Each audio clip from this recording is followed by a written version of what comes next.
Biological disorder और disease. Malaria malaria एक biological disorder है, बायोलॉजिकल डिजीज़ है। ये फैलती है फीमेल मॉस्किटो एनाफिलीज के काटने से। Means the disease malaria is spread by female mosquito named as Anopheles and the malaria is caused by a parasite. Malaria की बीमारी एक पैरासाइट की वजह से होती है जिसका नाम प्लाज्मोडियम है। The parasite which cause the malaria disease known as Plasmodium. फिर प्लाज्मोडियम की 4 किस्में होती हैं। There are 4 types of Plasmodium.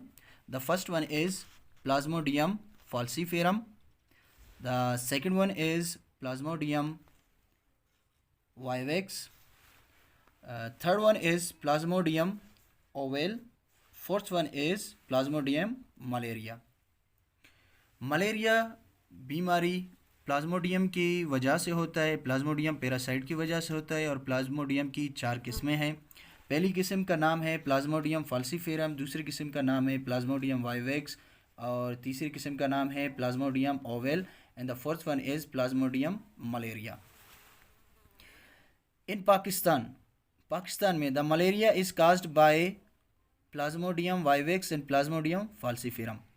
Pakistan में होने वाली जो बीमारी है मलेरिया की वो सिर्फ 2 प्लाज्मोडियम से होती है। एक है प्लाज्मोडियम vivax, दूसरी है प्लाज्मोडियम falciparum। जिस तरीके से प्लाज्मोडियम की 4 किस्में थीं, इसी तरीके से मलेरिया बीमारी की भी 4 किस्में हैं। The first one is cerebral malaria, जिसे हम दिमागी मलेरिया भी कहते हैं। मलेरिया की 4 किस्में हैं। इसमें जो पहली किस्म है वो है सेरिब्रल मलेरिया, जिसे हम दिमागी मलेरिया भी कहते हैं। मलेरिया की दूसरी किस्म है ब्लैक वाटर फीवर, जिसे हम ब्लैक वाटर फीवर ही कहते हैं। And the third one is malaria की जो तीसरी किस्म है वो है गैस्ट्रो इंटेस्टाइनल मलेरिया, जिसे हम आंतड़ियों का मलेरिया भी कहते हैं। And the fourth one is chronic malaria. Chronic malaria का मतलब है पुराना मलेरिया, और ये क्रोनिक मलेरिया यानी कि पुराना मलेरिया ये मलेरिया की चौथी किस्म है। And the germs of malaria known as parasite. Malaria के जरासीम को एक नाम दिया जाता है जिसे हम कहते हैं पैरासाइट। यानी मलेरिया पैरासाइट की वजह से होता है और उस पैरासाइट का नाम क्या है? प्लाज्मोडियम। प्लाज्मोडियम की 4 किस्में हमने पीछे पढ़ी हैं। प्लाज्मोडियम ही है, ये एक पैरासाइट है जिसकी वजह से मलेरिया बीमारी होती है। And the sign and symptom means अलामात। इस बीमारी के कौन कौन से अलामात है? जब किसी को ये बीमारी लगती है तो उसके जिस्म में कौन कौन से असरात, कौन कौन से पॉइंट्स, कौन कौन से साइन एंड सिम्टम्स ज़ाहिर होने लगते हैं। सबसे पहले अगर किसी को मलेरिया बुखार हो जाए तो जो फर्स्ट और अहम, पहली और सबसे अहम अलामात ये है कि उसे सर्दी लगना, सर्दी महसूस होगी और जिस्म की धड़कने से बुखार होता है। मीन्स उसे सर्दी भी लगेगी और उसे कपकपाहट भी होगी। और the second one is sweating, means पसीना आना। मलेरिया की बीमारी में मरीज़ को स्वीटिंग भी होती है यानी पसीना भी आता है, हेडेक होती है यानी सर का दर्द होता है, एंड वीकनेस मीन्स कमर दर्द, आई मीन कमज़ोरी। ओके, वीकनेस का, हेडेक का मतलब है सर का दर्द एंड वीकनेस मीन्स कमज़ोरी।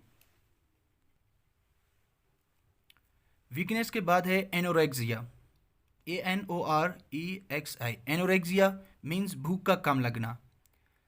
मलेरिया की दूसरे साइन और सिम्टम्स में एनोरेक्सिया भी एक साइन और सिम्टम है। जब किसी को मलेरिया बुखार होता है या फिर मलेरिया की बीमारी होती है तो उसमें एनोरेक्सिया भी होता है, मीन्स उसे भूख कम लगेगी, वो यानी भूख की कमी होगी उसमें।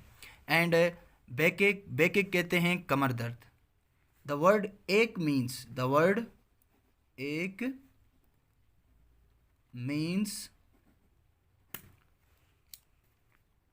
पेन। लफ्ज़ एक का मतलब है पेन, जैसे हेड एक, सर का दर्द, बैक एक, कमर दर्द। लेग्स पेन मीन्स टांगों में दर्द होगा। एंड एनीमिया, खून की कमी भी होगी।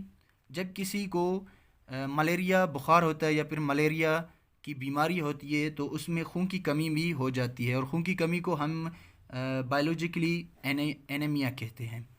स्प्लीन इनलार्जमेंट, तिल्ली का बढ़ जाना, मीन्स मलेरिया की बीमारी में तिल्ली भी बढ़ जाती है, स्प्लीन इनलार्जमेंट हो जाती है। और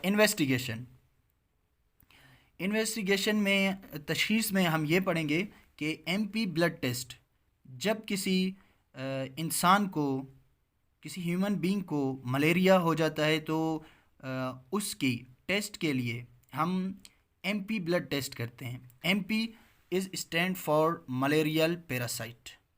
एमपी का मतलब होता है malarial parasite, M for malaria और malarial, P for parasite. Observation under a microscope, malaria के मरीज़ का ब्लड टेस्ट लेते हुए हम एमपी ब्लड टेस्ट लेते हैं और उसे हम ऑब्ज़र्व करते हैं, उसकी ऑब्ज़र्वेशन करते हैं अंडर द माइक्रोस्कोप। वीडियो को लाइक करें, शेयर करें और चैनल को सब्सक्राइब करें। We need your support. Please subscribe the channel and support us.